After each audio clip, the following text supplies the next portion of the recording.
Have you ever told yourself that you would start when you were ready? That you would finally begin when everything felt perfect? When you had enough money, enough confidence, enough experience, enough clarity. And so you wait. You prepare. You delay. You tell yourself it's responsible, logical, smart. But deep down, you already know the truth. You are not preparing your life. You are postponing it. And while you wait, life continues without you. Opportunities pass. Time disappears. And slowly, without noticing, you become someone who is always getting ready, but never starting. Today, I want to tell you a story about a man who lived exactly like that. A man who waited 20 years before realizing that readiness was never the problem. But before we begin this story, if you're new here, welcome to Dove and Inspire. As the name suggests, this is a place where I don't just tell stories. I inspire. I motivate. I remind you of what you are capable of. So if you're not subscribed yet, take a second to do it now. And don't forget to turn on the notification bell so you never miss the next video that might just change the way you think or the way you live. Now, let's begin. In a small village surrounded by forests and hills, there lived a man named Elias. He was a carpenter, a skilled one, respected, known for precision and patience. People trusted him with their homes, their furniture, their lives. But Elias had a dream that no one truly knew. For 20 years, he dreamed of building something far greater than furniture. A cathedral, not a small chapel, not a village church. A real cathedral, massive and impossible, with towers reaching the clouds and stained glass that would tell stories in light. And the strange part is this. He already had everything he needed. The skills, the experience, the plans, the knowledge, everything except the decision to begin. Every morning, Elias would open his workshop. He would clean his tools, organize his space, and then his eyes would drift toward the same drawer. Inside it, carefully preserved were the cathedral blueprints.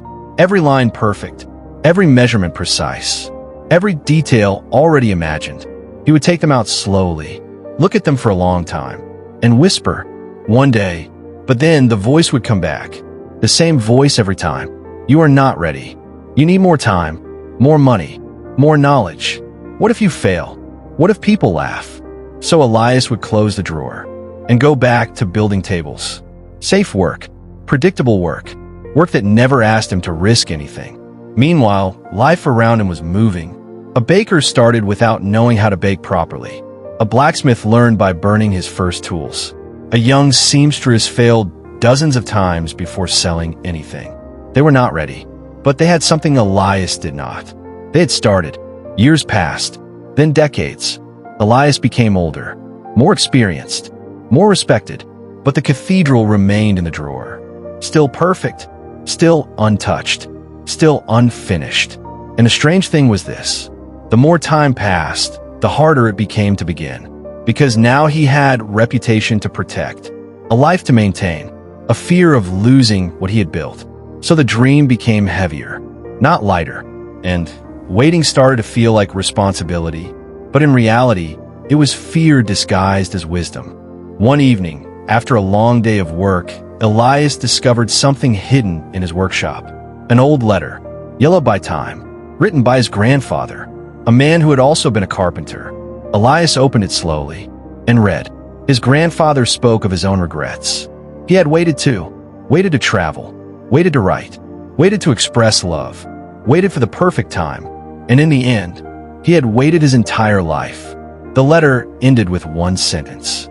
"Do not wait for life to begin. It is already happening." Elias sat in silence for a long time. Something inside him cracked, not loudly, but deeply.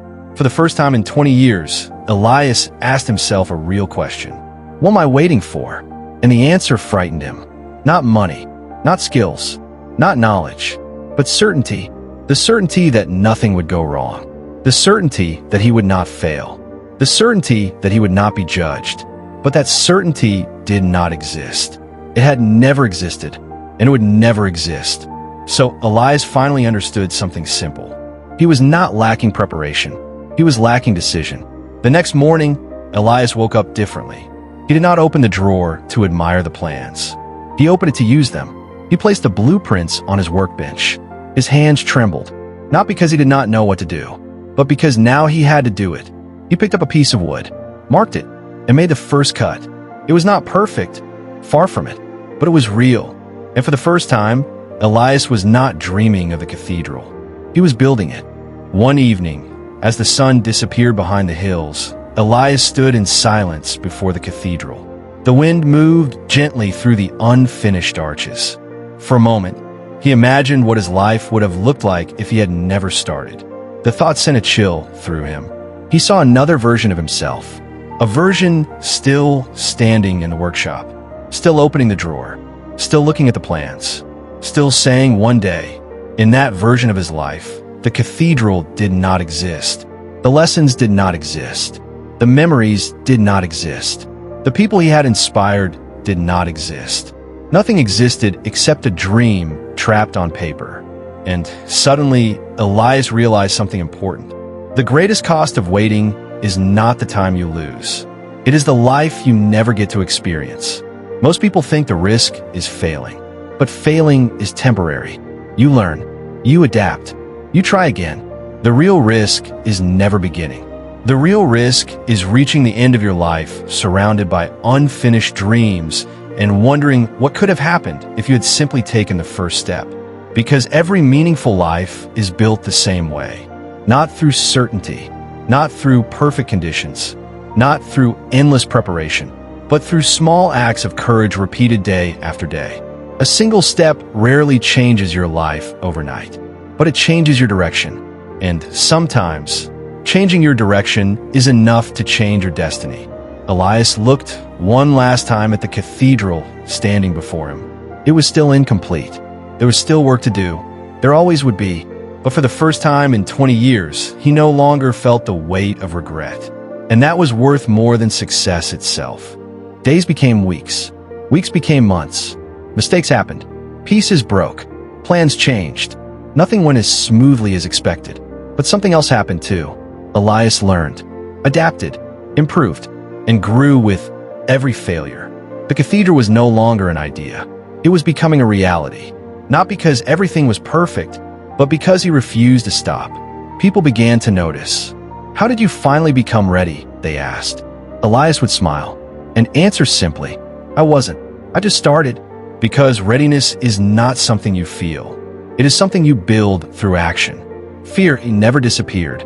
Doubt never left. But he stopped obeying them. And that changed everything. So let me ask you again. What are you waiting for? For confidence? For permission? For the perfect moment? It will never come. There will always be another excuse. Another delay. Another reason to wait. But life is not waiting. And neither are your dreams. You do not become ready and then start. You start and become ready. So take the first step. Even if it is small. Even if it is imperfect. Even if you are afraid. Because the only difference between the life you have and the life you want is a decision right now. Thank you for watching this video. If this story touched you, inspired you, or made you reflect on your own life, then I'm truly grateful you stayed until the end. I'll see you soon for more stories, more lessons, and more inspiration. Take care and keep building your own cathedral.